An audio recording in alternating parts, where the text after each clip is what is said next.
Namaste, everyone. Good evening. My name is Yashodhra, and I'm the host today for the Hindu Center monthly ezHinduism talk. And today's talk's topic, as you can see, is the art of holistic well-being from our Hindu perspective. And it's such a great pleasure to introduce my friend Sita, who is going to be our speaker. Sita is a Hindu Center trained Hinduism teacher since 2016. And she is also a Hindu Center volunteer in Mitra Counseling, which is the Hindu Center's prison program where Hindu Center volunteers are trained to be Hindu religious counselors. I've known Sita for many years as a fellow Hindu Center volunteer, and any of the talks she gives is always very well researched, and a lot of effort is put by her. No wonder last year she was invited as one of the Hindu Center teachers to speak about Hindu festivals with another Hindu Center teacher, Anu, at the Hindu Center's Hinduism Festival. She also trains our Bala Gurukulam teachers. And in a professional life, she does a very, very important job. She's a special needs teacher, and that already tells you very much the character of Sita to carry on such a vocation as in her life. So without further ado, I'm going to introduce Sita to start the talk. She will start with an opening prayers, the Hindu Center opening prayers. So if you all could mute yourselves, please, you can put your questions in the chat box, or after the talk, when she ends the talk, you can also ask your questions orally. So Sita, pleasure to invite you to start your talk. Namaste, everyone. Namaste, Yasho. Thank you very much for the intro, lovely intro. And I'm also thanking Hindu Center giving me this platform to present today's talk. Okay, let's start with our opening prayers. Sorry, some technical glitch. Okay, let's start. Vakratunda Mahakaya Surya Koti Samaprabha Nirvignam Kuru Me Deva Sarvakaryeshu Sarvada. Saraswati Namastubhyam Varade Kamarupini Vidyarambam Karishyami Siddhir Bhavadu Me Sada.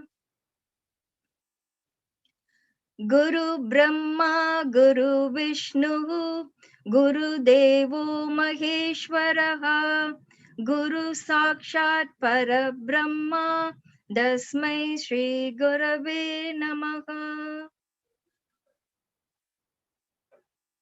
Once again, namaste and good evening.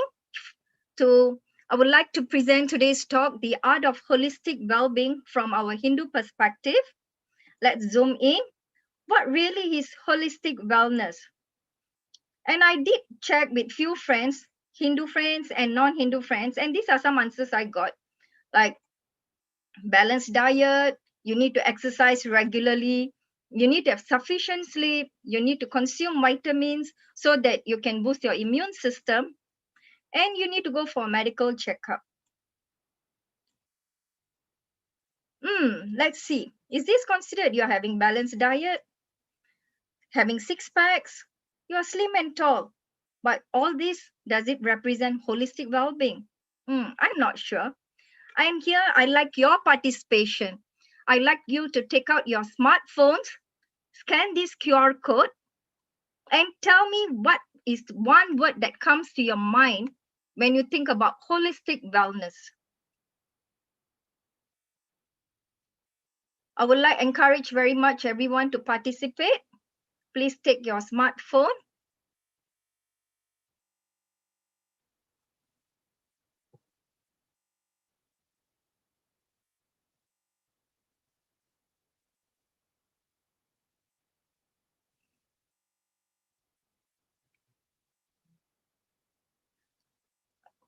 Just give me a minute.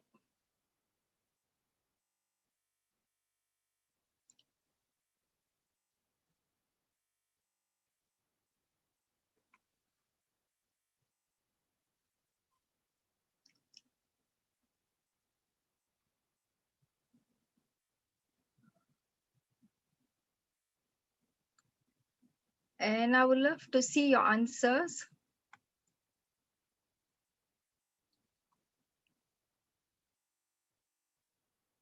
Are you able to see the screen?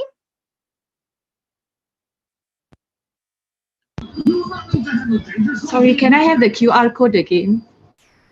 Oh, okay, just give me a minute. Yeah, here you go. Are you able to see the QR code? Oh, no. No, we can't see your screen, Sita. Okay, just give me a minute. Yeah.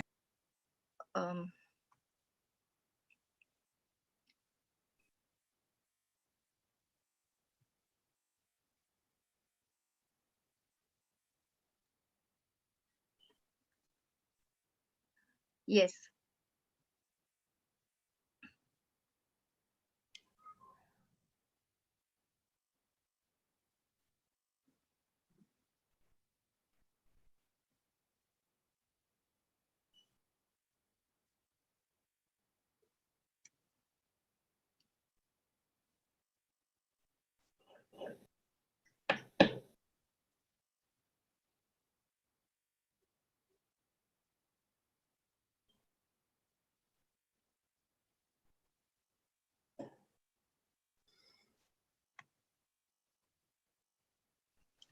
Please let your answers come in. So far, only 4 answers. I think there are more participants. Please key in what is one word that comes to you about holistic wellness.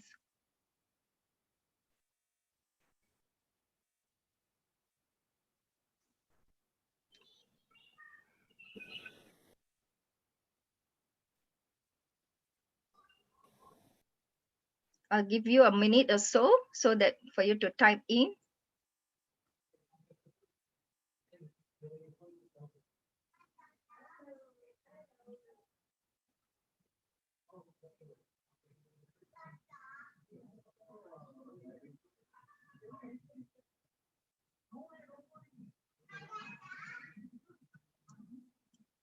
Okay, I will stop sharing at the moment and we'll go into the topic.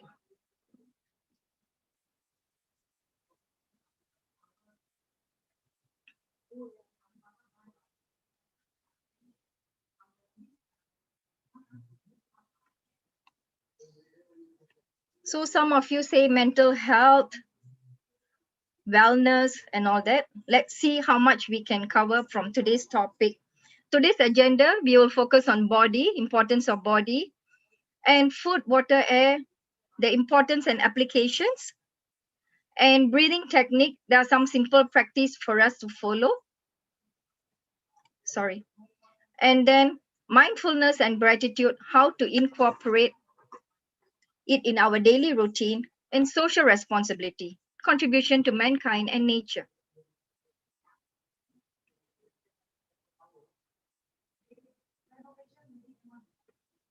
When I Google for holistic wellness, this is what I got from Google.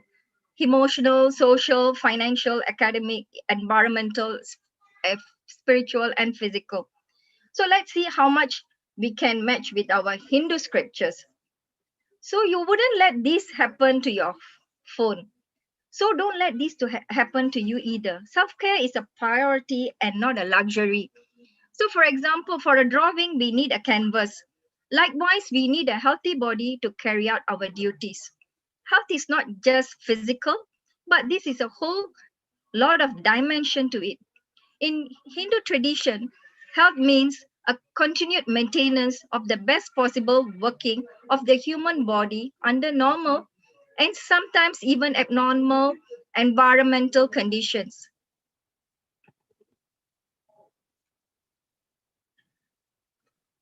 I think most of you know our Avai party. So Muruga asked her, Lord Muruga, what is rare? And here she says, அரிது அரிது மானிடர் ஆதல் அரிது மானிடர் ஆயினும் கூன்குருடு செவிடு பேடி நீக்கி பிறத்தல் அரிது பேடி நீக்கி பிறந்த காலையும் ஞானமும் கல்வியும் நயத்தல் அரிது ஞானமும் கல்வியும் நைந்த காலையும் தானமும் தவமும் தான் செயல் அரிது தானமும் தவமும் தான் செய்வாராயின் வானவர் நாடு வழி திறந்திடுமே. So what does that mean? Rare. Being born as a human being is rare. So we are all very, very lucky and blessed to be born as a human being. And rarer is to get birth without any handicaps. And then to attain human birth without this deficiency, still rarer is to obtain knowledge and education. After obtaining knowledge and education, rarer is to do a charity and penance. And if one does charity and penance, the gates towards the beings of higher realms will open.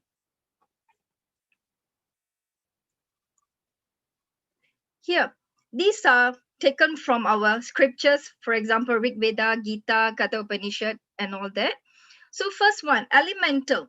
So if we were to see, the body is called as Bhutatma, meaning elemental self, since it is made up of the 5 elements, namely earth, water, air, space, and space. One of the next one is Panjakosha, is made up of the 5 subsheets of bodies. And one of the most important one we start off with is Annamaya Gosha, followed by Annamaya Gosha, Manomaya Gosha, Pranamaya Gosha, Vijnanamaya Gosha, Anandamaya Gosha. And of them, the fourth Kosha is visible, gross, while the rest of them are invisible, which we call it as Sukshma. Physical universe. It's associated with Brahman, and material universe described as the body of the Purusha, the cosmic itself. Creation, manifestation of God, only the creator, and here the Ishvara appears in the worlds both as creator and the created. He pervades them as well as envelopes them. Nature, here the dual aspect.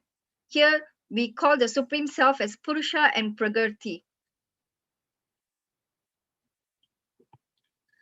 Next is City of 11 Gates in the body. So these correspond to the 11 openings in the body, namely the 2 eyes, the 2 ears, 2 nostrils, mouth, anus, sexual organ, the navel, and the opening in the top portion of our head. And the Upanishad suggests that if someone can overcome all this, he's free from the city from grief. The next is chariot. Chariot is determined decisions and actions by its owner. So for example, the body here is compared with chariot because on its course towards some destination as determined by decisions and actions of owner, and also by others and circumstances, and even by acts of God. So the horses yoked to the chariot are compared to senses, the wheels to dharma, and the reins to intellect, the occupant of the chariot to individual self, and the charioteer who drives it to the God himself. Feel. The field needs nurturing. Likewise, we also need nurturing. The body is subject to modifications such as aging and death, and will with the dualities such as heat and cold, happiness and sorrow, and purity.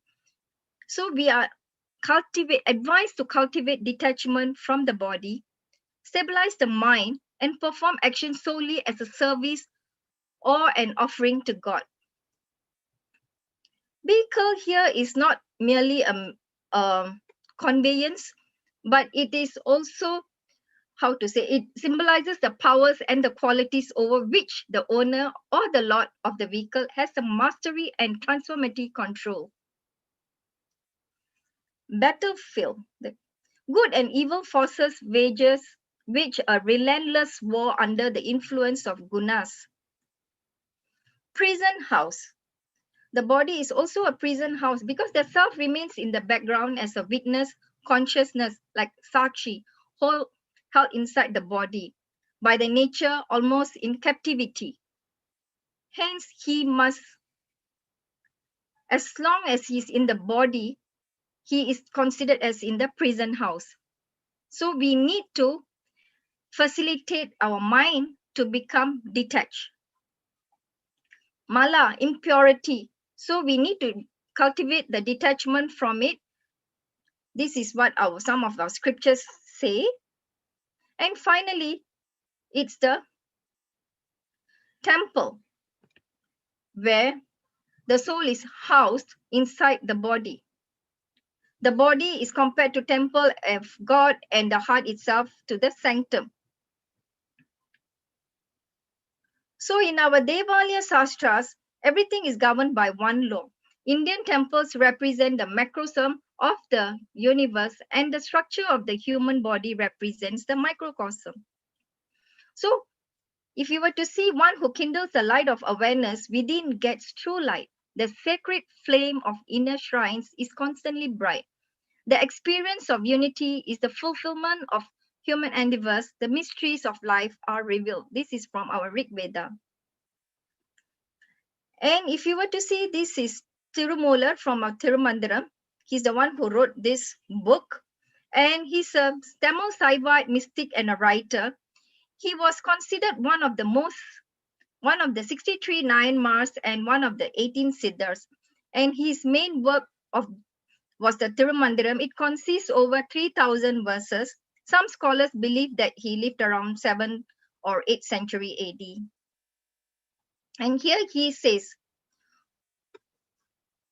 உடம்பினை இழுக்கென்றிருந்தேன் மின்னம் இழுக்கென்று இருந்தேன் உடம்பின் உள்ளே ஒரு பொருள் கண்டேன் உடம்புள்ளே உத்தமன் கோயில் கொண்டான் என் உடம்பினை யான் தோம்புகின்றேனே. So what does that mean? He said, I first thought the body was a blemish. Then I realized that the Supreme Being is existing in my body.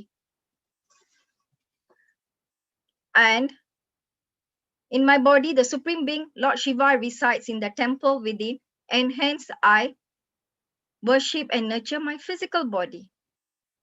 Again, another verse, he's telling, those who have had their health destroyed it as though they have destroyed their life. They would never attain salvation or realize the Supreme Being. Hence, I learned that the way to nurture my health, and thus I was able to nurture my life.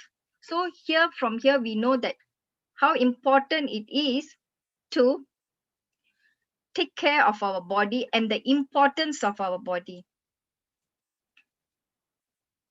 Now we move on to the Patanjali Yoga Sutra, the eightfold of path called Ashtanga. Ashta is 8 and the Anga means limbs. These 8 steps basically act as guidelines on how to live a meaningful and purposeful life. They serve as a prescription for moral and ethical conduct and the self-discipline.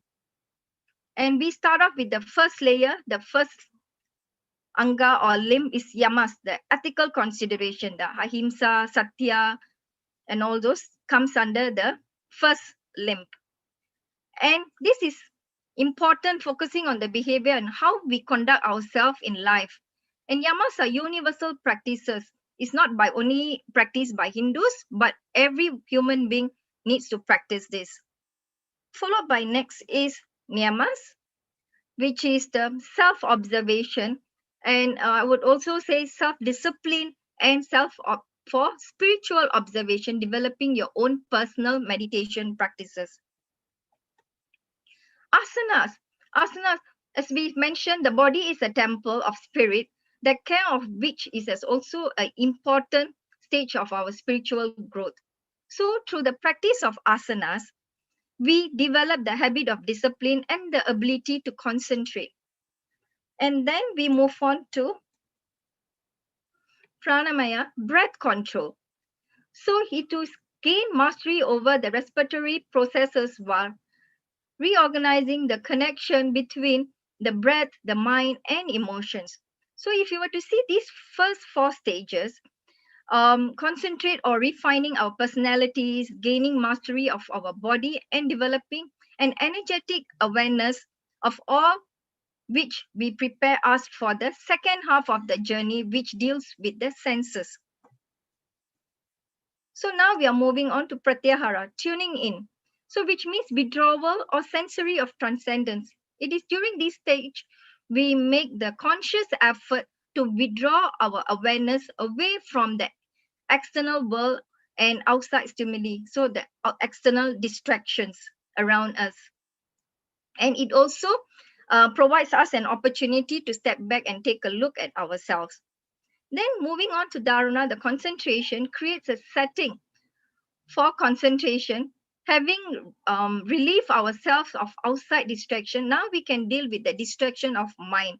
Of course, it's not an easy task, but in practice of concentration, we can definitely achieve it. Next, we move on to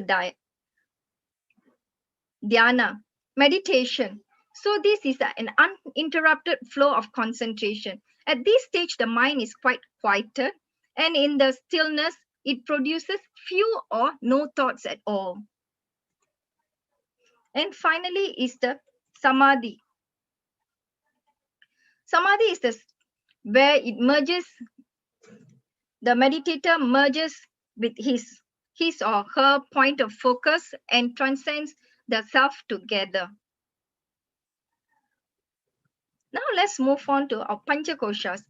Panchakoshas are theory originated from Taittiriya Upanishad, and they are 5 layers. Namely, first one is Annamaya Kosha, the physical body; Pranamaya Kosha, energy body; Manomaya Kosha, emotional body; Vijnayamaya Kosha, wisdom body; Anandamaya Kosha, the bliss body. So if you were to see, all these koshas are intertwined and affect one another. So the Annamaya Kosha is achieved from the food we consume for physical body and stability. The next is Pranamaya Kosha, which is the energy body, is for vitality. Manomaya Kosha is the mental body, is for more clarity. Vijnamaya Kosha is the intellectual body, is for wisdom and discrimination. And Anandamaya Kosha is bliss, total bliss. At this state, you are satisfied and contented with everything, and you are oneness with the universe. Here, I would like to say a little story. There was once Lord Shiva told Parvati, saying that the whole world is an illusion and food is also a part of illusion called Maya. And hearing that, Parvati Devi was very upset, and she said, if I'm an illusion, let's see how you and the rest of the world get along without me. Hence, she just disappeared. And Shiva was very upset, was searching for her everywhere. And finally, she was found in a city of Kasi where food is still available. She blesses the food and converts it to Amirta. So, the food we consume not only serves to tantalize our taste buds or fill our stomach, but provides us with nutrition for growth and development. That alone should render it important and to be treated with respect. But like everything in Hindu Dharma, the food we consume also has the goddess who ensures the nutrition we get. So if you were to see Hinduism and food, these are the key factors. In Hinduism, food represents Brahman, matter, energy, goddess, nature, mortality, physical body, and offering. And these are some scriptures about food. When one's food is pure, one's being become pure. And food and the eater, that is the extent of the whole world. From earth, herbs, and from herbs, food, from food, seed, from seed, man. Man does consist of the essence of food. Sattva food increases the duration of lives and purifies one's existence and gives strength and health and happiness. When he provides food and shelter to human beings, he becomes thereby the world for human beings. One should not belittle food, and the life of breath is food itself. So these are found from Gita and various Upanishads. So there are some general aspects of eating. Firstly, offer your food, and then fold hands and bow and say a prayer of thanks, and try to mix as much as possible to consist the food with 6 tastes, and eat warm food to kindle the fire in the stomach. Focus on food. Eat surely. The first digestion is happening in our mouth. So we need to chew the food nicely before we swallow the food. Don't drink water during or immediately after the food. So some of the interesting sidelights in the religious work, food Dharma Sastras. As far as possible, face the east when you are eating. Otherwise, north is also acceptable. Don't drink in between or immediately after eating. Repeating the name of God between 2 morsels. Restricting the food of the householder to square meals per day. So as far as possible, it's good if you can avoid dinner by try not to have rice. Like myself, I've just started practicing. I don't eat rice at night, but at times if I do feel hungry, I have a fruit or something, so that I'm trying to maintain with 2 meals a day. So it is possible. With practice we can achieve it. Showing due respect to food when it's brought for serving. Now let's look at the gunas. Gunas is a Sanskrit word which translates as quality, attribute, or tendency. The 3 primary qualities emerge from creating the essential aspects of all nature, energy, matter, and consciousness. So the sattvic food help the body feel light and limber and promote a peaceful and clear mind. And the rajasic foods cause the mind and body to be restless and agitated, leading a person to seek external stimuli or relief. Whereas tamasic food is one where make your mind dull and also make you very lethargic. And tamasic foods can be used in small amounts during sickness. So the examples of foods are here. You can just have a look. So from here you can know sattvic food helps you. The person also have a very calm mind. He's able to be aware of his consciousness. Mind is present, wise, happy, and free from desire. And truth interprets experience, allows proper discrimination, facilitates self-inquiry. Whereas the other 2, you can see the disadvantages found.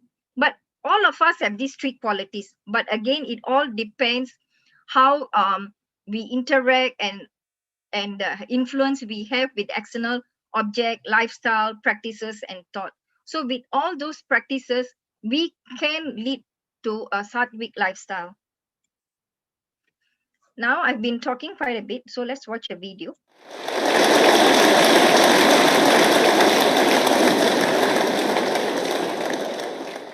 We just experiment with sattvic diet because jaisa ann vaisa man. Now sattvic is not just only vegetarianism, but sattvic is the state of mind of the person cooking the food and then state of mind of the person eating the food. So food and water both absorb vibrations. So let's say we do it with this glass, okay? Where does the water come from? 1, this water is in the city. While it's there where it is in this city, this water has absorbed the vibrations of the city. So now what's there in this city? So there's stress, there's anxiety and lot of emotions. That's there in this water now. Then this water is on the terrace in the water tank of this building. What's the vibration here? It's here. Now when it comes to me and I say, okay, clean glass, copper glass and clean water, and I drink it, I've not just consumed water, I've also consumed all those vibrations. And now what we do is 10 seconds pause, connect to the Supreme and put a very high energy sentence into this. I could say whatever I want for every day, my sankalp. I put my sankalp in the water and food. So let's say I'm working on my sanskar of peace. So I will put in this, I am a peaceful being and I'm child of the ocean of peace. My every thought, word and action radiates peace. 10 seconds. In absolute silence, I put this in 10 seconds. When I do this, I've raised the vibration of the water. Now this water has converted into Amrit. What's the difference between water and Amrit? Somebody put in a very high energy word for us, but I cannot get Amrit throughout the day. So I have to learn to convert my every glass of water into Amrit. And we really need to do this nowadays because there's so much of emotional upheaval. It's all there in our food and water. So everybody make it a practice to pause for 10 seconds, which we were all taught, that connect to Him before you start eating. Offer gratitude before you start eating. It actually meant connect to Him and invoke His vibration into that to cleanse the vibration of from where the food has come, who's cooked it. So same with cooking. While cooking, the kitchen should be like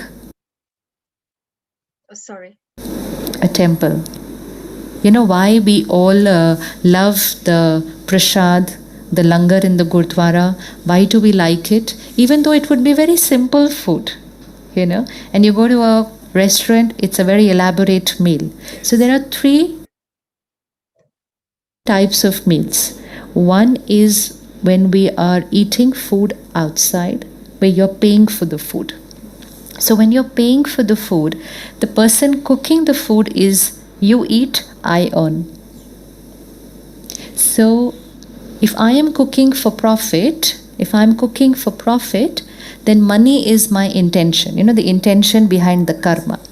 Now when you eat that food, you will get connected to money. The reason why most of us are like money, it's because we're eating out a lot. We're eating lots food cooked with the intention of earning money. So one category of food. Second is who was cooking that? What was their state of mind? Were they having any problems at home? Any anxiety? It's all there in my food. So one is the intent of money, and second, the emotional state of the person cooking the food. That's one type of food. Second is at home, where the mother is cooking for you. When every mother of the house was cooking for us, because sometimes nowadays it's not, but when every mother was cooking every meal, we were an emotionally healthy society.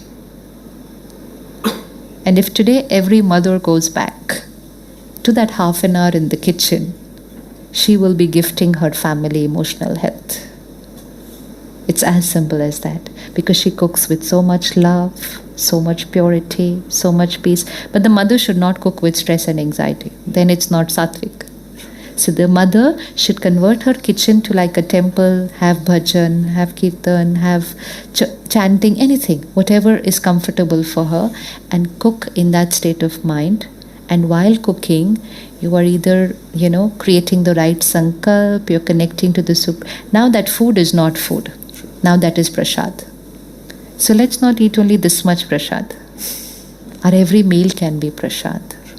So the third is where food is cooked as prasad in the temple or langar. What is the intention there? The first, the intention was, what do I get from you? Second, last intention is seva, to give.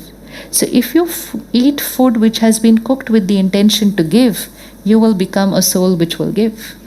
If you eat food cooked with the intention to get, we will become souls who always want to get. So just change the food and a lot's going to change there. So food and water, 10 seconds pause. Don't eat or drink anything without putting your sankalp. Even as simple as I am a Satyugi soul, put it in everything you eat and drink. Aura will start changing. But food and water, both. And so definitely not tamasic food. And no eating food while watching television, while phone on the side. Yeah. No other information should be going in. No discussing problems at home. No having corporate meetings over lunch. It's very simple. 10 minutes of eating. After that we can do everything. Yeah. Food takes less than 10 minutes to eat, yeah. And ideally it should be in silence. That's mindful eating. Or if you're sitting with family, then only happy conversations. That's not the time to discuss problems. That itself will change the vibration of the house. So where every meal we eat is prasad, where water we drink is amrit, where what we read early morning is gyan, the house will become a temple and the world will become Satyug. Hope you found it meaningful and was able to apply in our daily lifestyle also. There's a lot of takeaways from the video. So there's some simple slokas which we can say before consuming our food. So Brahmarpanam. Brahmarpanam Brahmahavir Brahmagnau Brahmanahutam Brahmaivadena Gantavyam Brahma Karma Samadhina. So the act of offering is God, the oblation is God, by God it is offered into the fire of God, and God that which is to be attained by him who performs action pertaining to God. So these are some slokas we can use. There's another sloka also, which we say for Annapurna. Annapurne Sadapurne Shankara Pranavallabe Jnana Vairagya Siddhyartham Bhiksham Dehi Cha Parvati. Okay, this is another additional information I felt I wanted to share with you. This is Mahapariva, one of the greatest saint. And he was telling that leaf is equivalent to Maya and be vaccinated it worldly matters and sprinkle the water to come out from the illusion. And when we go for a feast or when you are served with food, the traditional way, they will have a korambu, rasam, payasam, more, which is buttermilk, in this order. Why? The food culture is not found anywhere else. As soon as a man is born, Tan is ego, fills in first. He faces a number of problems that totally confuses him. So korambi poyirukkirathu, that is what shows first. So in korambu, they always stir it. So the stirring is called as korambu fai. Korambi irukku. When his mind settles down, it becomes more clearer like rasam. This is followed by sweets like payasam that gives us happiness. Buttermilk is the last stage from which you cannot get anything more. The same way, once you attain the Lord, then there is nothing more to achieve. More sadam or buttermilk also indicates that's the last item in the menu, after which you just live your life. So we have been talking so much of food, but we just shouldn't be just consuming and consuming. There should be some kind of break. So our Nobel Prize winner, here he's saying that fasting is very important. And we have always been fasting. So he received Nobel Prize in medicine in 2016 for talking on research on fasting. And 2018 also, they also did on immune system where you go fasting again and which helps in cancer treatments. And let's see. Every aspect of spirituality helps a lot. Who got the Nobel Prize for medicine this time? Dr. Honjo and Dr. Allison. What did they prove? That human body is capable of protecting itself from cancer. The T cells in the WBC, the white blood cells, each T cell has the power to kill 1,000 cancerous cells. But we, with our wrong food habits, sleeping habits, waking up, other habits, we have suppressed the power of these T cells. And you know how this power comes back to you. Now the new therapy in cancer, we used to have radiotherapy, we used to have chemotherapy, and then we have the surgery. Now the new is immunotherapy. Where you make strong your immune system. That is the T cell's power. Each T cell has the power to kill 1,000 cells, cancerous cells. And you know, they said by experiments, Dr. Honjo and Dr. Allison, the 2018 Nobel Prize for Medicine, they said that if you do a waterless fast twice a month, that is every 15 days, your T cells will come back to your original power. That is what we call Ekadashi, Nirjal Upas. Every aspect of spirituality has a physical, mental, and emotional impact on you. And then he diluted the final result. He said, if you can't go waterless for 24 hours, at least 20 days in a week. You can go on Google and search what I'm talking. At least 20 days in a year. 20 days in a year, if you can go for 10 hours waterless. Not while you are sleeping, okay, at night. When you are awake, when the sun is on top of you, and you are in the midst of some activity, those 10 hours, if you go waterless, at least 20 days in a year, both these doctors have proved that the immunotherapy will work. Your immune system will be so strong, your T cells will come back to its original power, and there are least and least chances of your body getting affected by cancer. Every aspect of spirituality is right. So keep faith in scriptures, keep faith in the sayings of great saints, keep faith in culture, tradition, values, ethics, that is work-life balance. So now we know why we do fasting. So all our parties, grandmas used to say, must do fasting, Ekadasi, Pradosham and all that. So it kind of to detox our body. And in the future, the doctor of the future will no longer treat the human frame with drugs, but rather will cure and prevent disease with nutrition.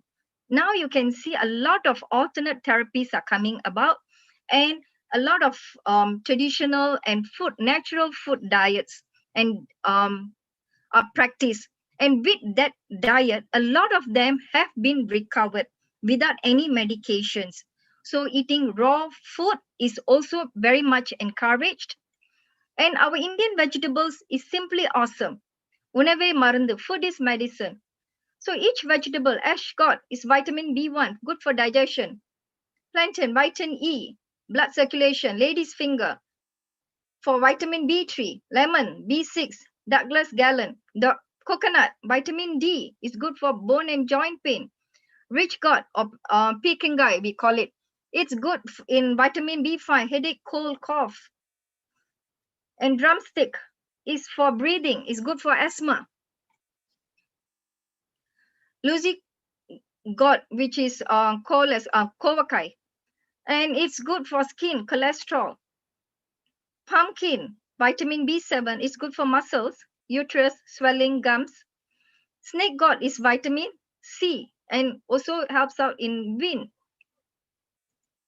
Cluster beans, kottabarangai, it's good for vitamin K, which is good for nerves. And brinjal is for kidney. So all these vegetables in India, we have been consuming it, and most of these vegetables, you can even try eating raw. You can just need to sprinkle some pepper, jeera, and lemon juice, and you cut into tiny pieces, you chew and eat. It's simply wholesome, and you can feel very light and very energetic. Now we have talked a lot about food. Now let's move on about water. And if you were to see, 70% of Earth is water, and our body also consists of 70% of water. And water is in Hinduism has special place because it is believed to have spirituality, cleansing powers. To Hindus, all water is sacred, especially our 7 sacred rivers, namely Ganges, Yamuna, Godavari, Saraswati, Narmada, Sindhu, and Kaveri. So water has mentioned. So what, like how we saw in the video earlier, so we need to purify. Don't take straight away from the tap and drink it. Keep it for a while and drink. That's why in the olden days in India, you can see people having water stored in the clay pot. So it is very healthy. And it also absorbs all the negative energies away, the vibrations. So drink water only when you are thirsty. Just don't follow blindly that you must drink 10 liters water or 12 liters water per day. No, drink when you are thirsty. Positive and negative thought depends on what we give. Excess water consumption is also no good. And never drink water comes straight from the pipe, as I just mentioned earlier. Some practical tips for us to follow. Eat your meals only when you are hungry. Recite a prayer before eating, which was shared with you earlier. Do not drink in between or immediately after your meal. Maintain silence and focus on your food. No handphone, no TV. Likewise, drink only when you are thirsty. Start consuming more greens, vegetables, nuts, and fruits, and include more raw vegetables in your diet. Have balanced diet and include all the 6 tastes. And as far as possible, detox twice a month or at least once a month. Okay, in the body, the wind represents breath, life, and consciousness. As the Lord of the organs, he protects the body from impurities, death, and evil.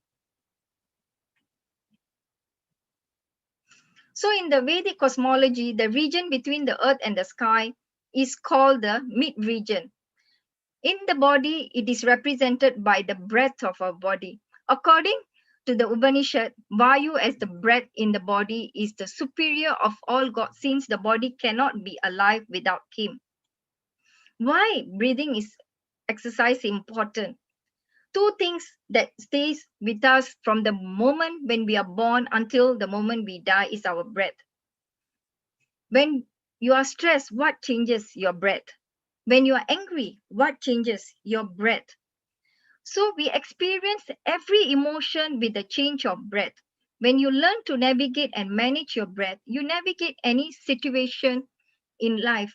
Here I would like to share with you, even myself, even before this presentation, I was quite anxious also. And what I did, I sit calmly and I did my breathing exercises. And some of you may have heard about this book, Think Like a Monk by Jay Shetty. And when he first joined ashram as a monk, his first day, he saw a 10-year-old boy teaching the younger boys. And out of curiosity, he went to ask, what is it that you were teaching? And he was telling, breathing, because breathing is very important. When our emotions are affected, our breath is also affected. So it's very, very important. And go out in the nature, walk, absorb the positive energy from the nature, and try as much as possible to inhale the clean air. That's why in our houses, olden days, we have tulasi, neem leaves and all that, which can purify and depollute the air. And it also acts as a repellent against mosquitoes, flies, and other insects.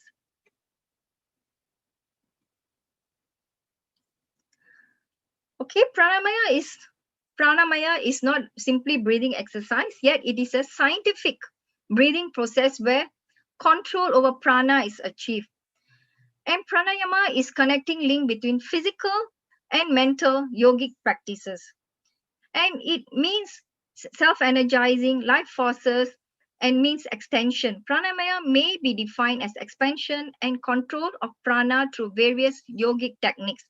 In a simple way, we can say that pranayama is a combination of systematic exhalation and inhalation. Okay, and there's some other thing is we call is alternate breathing, nadi shodhana. Let's look at some couple of breathing techniques. Here, I would very much like to thank Mr. Mahindra Joshi.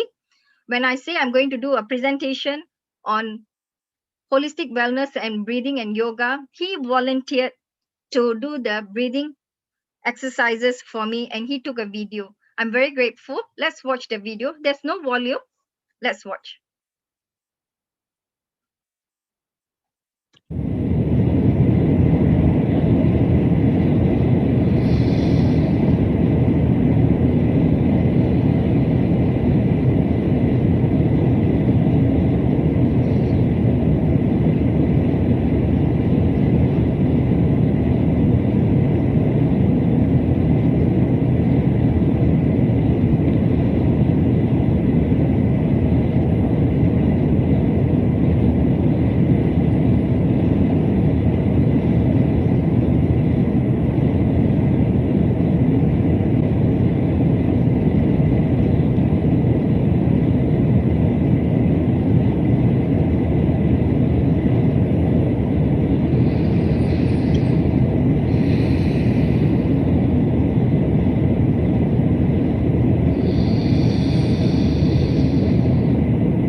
Once again, I thank Mr. Mahindra Joshi of our yoga place. Thanks so much for this video.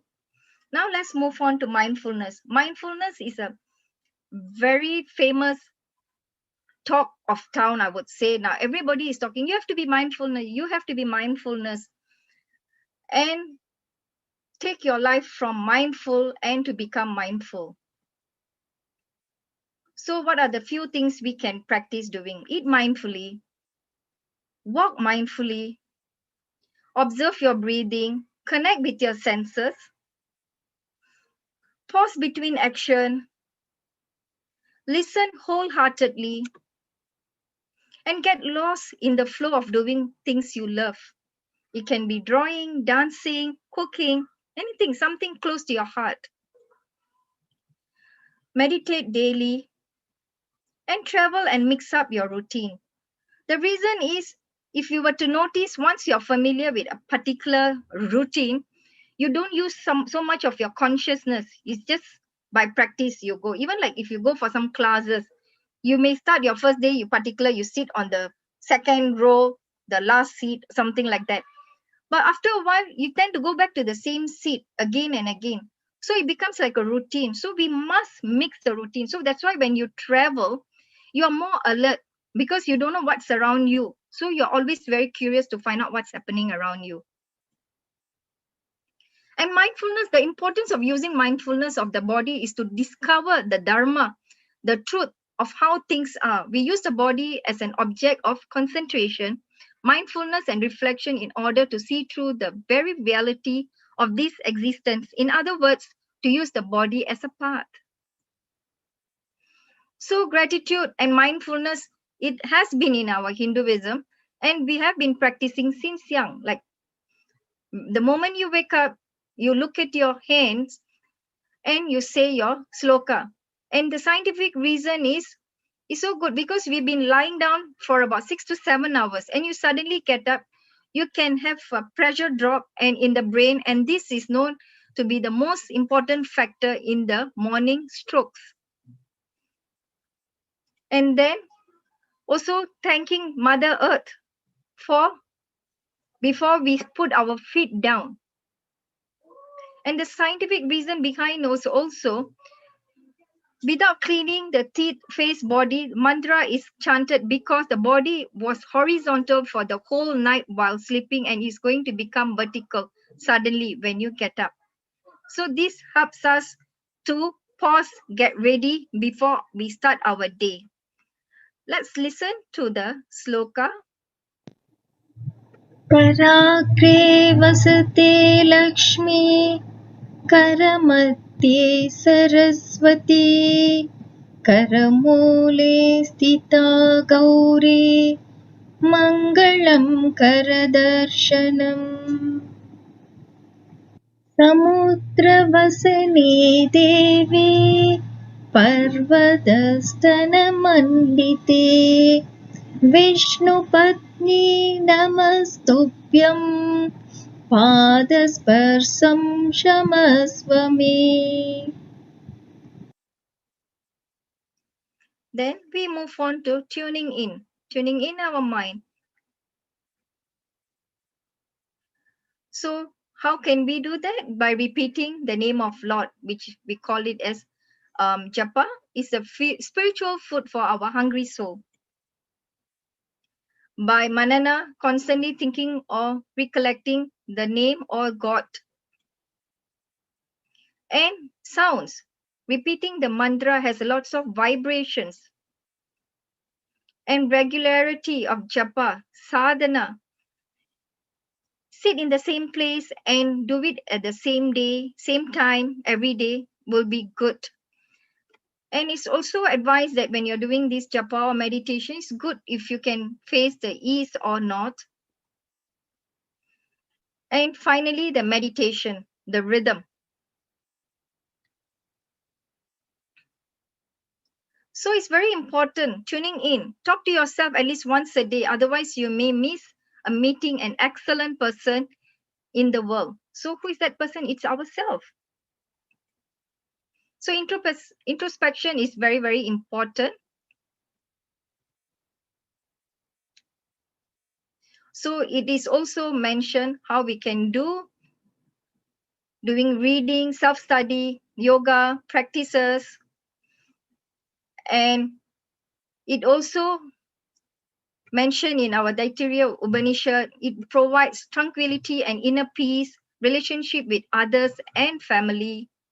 Patanjali Yoga Sutra says study the self, discover the divine, and Bhagavad Gita also. One of the virtues as a component of the discipline in speech. Speak words that are truthful, kind, and helpful. So these are some examples, some introspective questions we can do. Am I using my time wisely, taking care of myself physically? Or am I thinking of negative thoughts? Am I achieving the goals that I've set? Have I made someone smile today? Have I thanked someone who helped me today?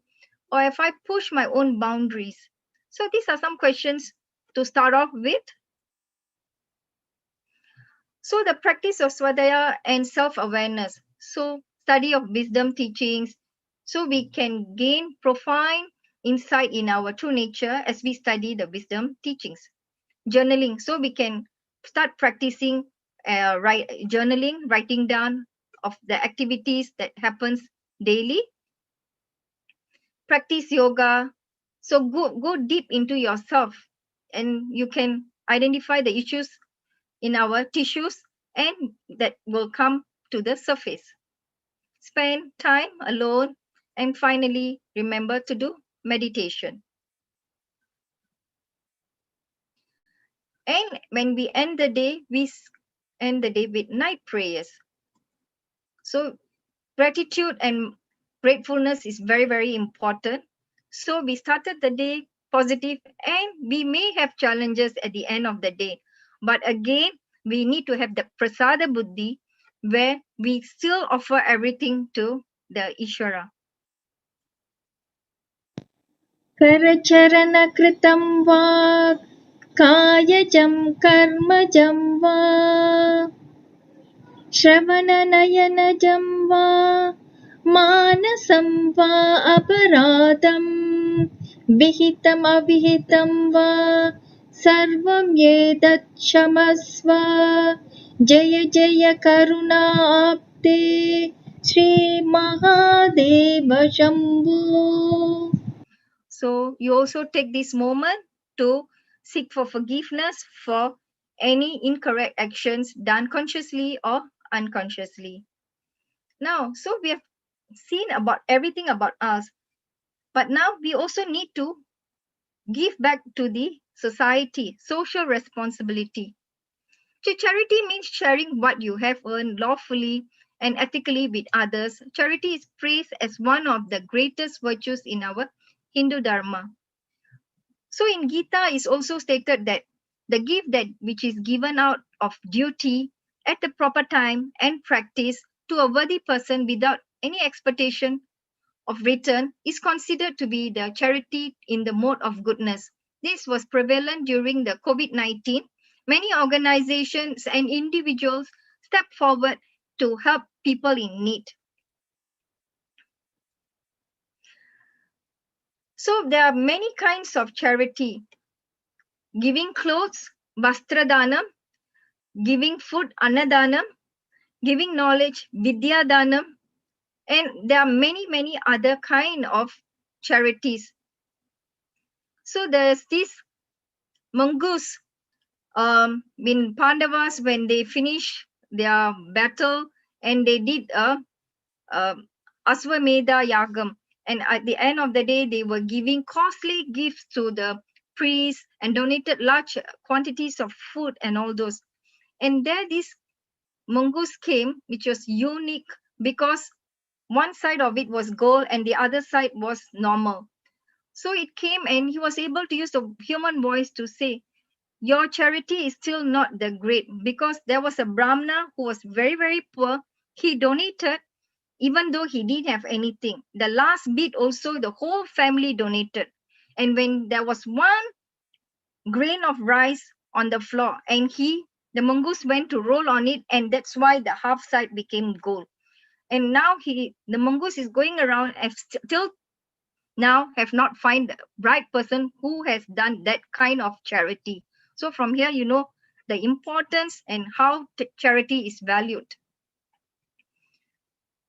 Then not only charity, here we also have saving nature. Environmentalism has been intrinsic to Hinduism. In Sanatana Dharma, we have Nitya Karma, the daily 5 duties to be carried out by every householder, namely Deva Yagna for gods and Brahma, Guru Yagna, Pitru Yagna, Manushya Yagna, worship of fellow humans, and finally the Buddha Yagna, worship of the environment. Be responsible and kind to all creatures, objects, and elements. You may find relevant extracts from Gita like chapter 5, verses 25 and 29, talking about nature. It is interesting to know that the ancient Vedas have several references in them on environmental protection, ecological balance, weather cycles, rainfall phenomenon, hydrologic cycle, and many others. So now we have come to the end. Let's do a review. So this was mentioned in the Google, but we said as the holistic wellness. And then with that holistic wellness, we also need to practice Purushartha. So, which is the object of human pursuit. Am I managing my life in a way to support my spiritual growth? So the Purushartha comes in, and Purushartha are the blueprint for human fulfillment. Working with them helps you to create a satisfying, balanced, meaningful life and at the most holistic level. And Sanatana Dharma, the way of living, this will encompass the holistic wellness. So we have already have the knowledge. We have to start off with the knowledge. Then we have Artha, the economic value. And then the Karma, Dharma is one of the moral duty. And finally, you get your spiritual liberation. To sum it up, first we were speaking about the body, taking care of the body because our body is a temple. And then we move on using the dharmic way, following the yamas, niyamas from the Patanjali Sutras, and food and water, how it has to be consumed,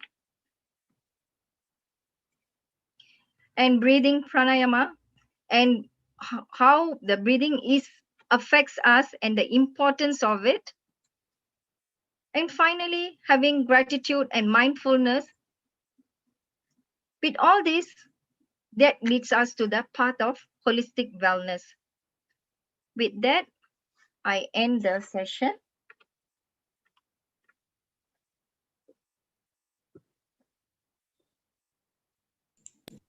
Thank you very much, Sita. You've really put in a lot of effort in your presentation on sharing the holistic path for well-being from the Hindu perspective. Especially we are living in pandemic times and the stress from our environment to our emotional to our physical and social. So a lot of what you've shared today can be is very helpful to help us navigate these times.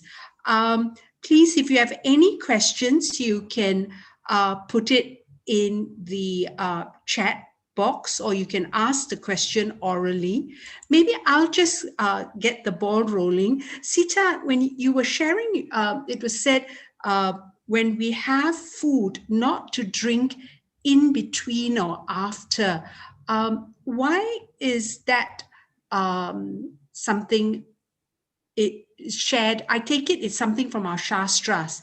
Or is it why should we not drink in Shastras and also in digestion? We try to use our digestive glands in the mouth to chew the food, and the saliva secretes from it. So when you consume water, it affects the digestion in your stomach. Too much of liquid. So it produces more acid and all that. Okay, so when should you drink water after a meal? At least a minimum 15 minutes later will be ideally good. Okay. Well, I drink a lot in between and immediately after. So, so 15 And also, minutes. I would emphasize that not only water, because our Singapore or Western culture is like buying canned drinks, sodas, Yes. coffee, tea with the meal. I think Yes. this should be discouraged, and we should stop drinking such drinks. We should just focus on food and then drink plain water later. Thank you. I am getting messages. Everyone is sharing how comprehensive your sharing was, Sita. Does any of the participants here at our Zoom session have any questions? Please just unmute yourself and ask Sita the question.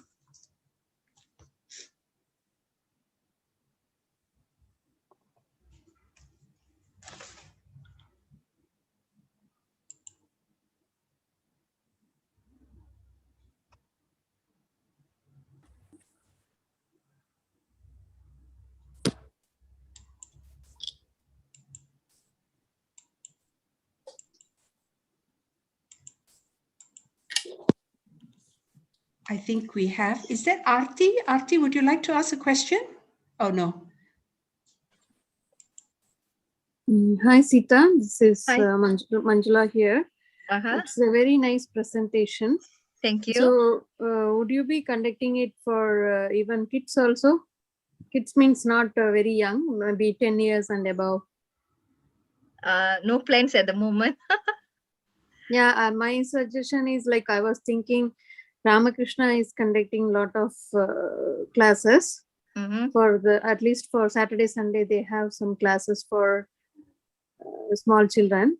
Mhm. Maybe they have different age group. Maybe this could be one of the presentation. If they get to watch, it may be useful to them.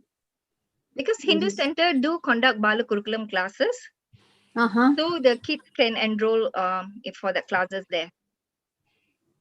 Oh, okay. Yeah, you can go to the Hindu Center website and all the details can be found there. Okay, yeah, sure. Thank you. Thank you. Very nice presentation. Thanks a lot. Thank you very much. Thank you for your question, Manjula, and your feedback. Thank you. Any more questions? Hi, this is Suganti.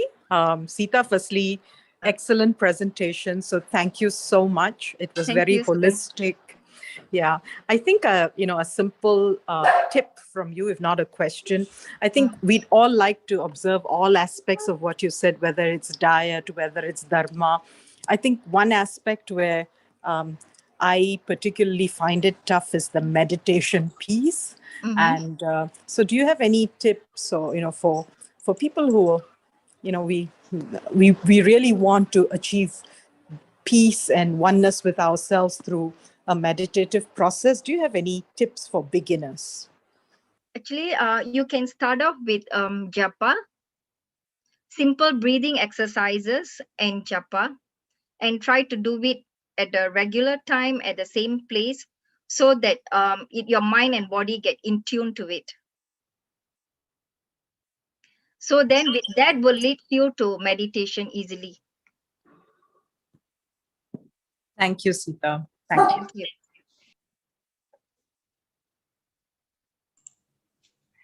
Is there any more questions?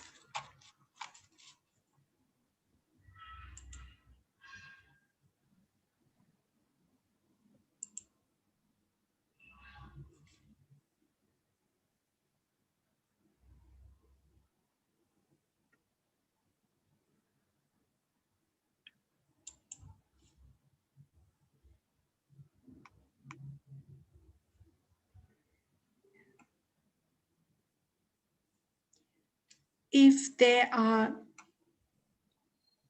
no more questions, we can end the session. But before I do, Sita, maybe I just had one question I wanted to also ask. How, especially at these times that we're living, there's a lot of fear and stress.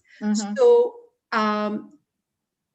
is it pranayama, which is the best way to deal with it, or? Yes, certainly. Yes, certainly. We always start with the breathing. Because Even that young calms. also, yeah, it calms you. And then after that, we start off with some japa and all that. It can be from the guru, the mantra, or Ishta Devata, which you can Yes. use Om Namah Shivaya if you're a Shiva devotee, kind of stuff. Yeah. Yes. Oh, yes. Thank you. Thank you very much, Sita. Thank you, everyone, for joining our monthly Easy Hinduism talk. It is held on the last Thursday of every month. If you like to receive WhatsApp messages about all the activities at the Hindu Center, all you have to do is type in the word join with this number 87680532. So that's 87680532, and you will get messages. No one can send out messages from this WhatsApp at Hindu Center group, but you'll get messages from the Hindu Center because a lot of events are being held on Zoom online, including our Bala Gurukulam classes. So thank you all very much for joining today's Easy Hinduism session. Thank you again, Sita, for such an excellent presentation. And I'll leave you to end with the closing prayer. Thank you very much, everyone, for joining in. If there's any errors, please pardon me, because I tried my level best to do all the research. Okay, thank you very much. And sorry, you can catch this talk also on Hindu Center's YouTube channel. So you can hear it again at the YouTube channel. Thank you all. Thank you, Sita. Okay, let's do the closing prayers together.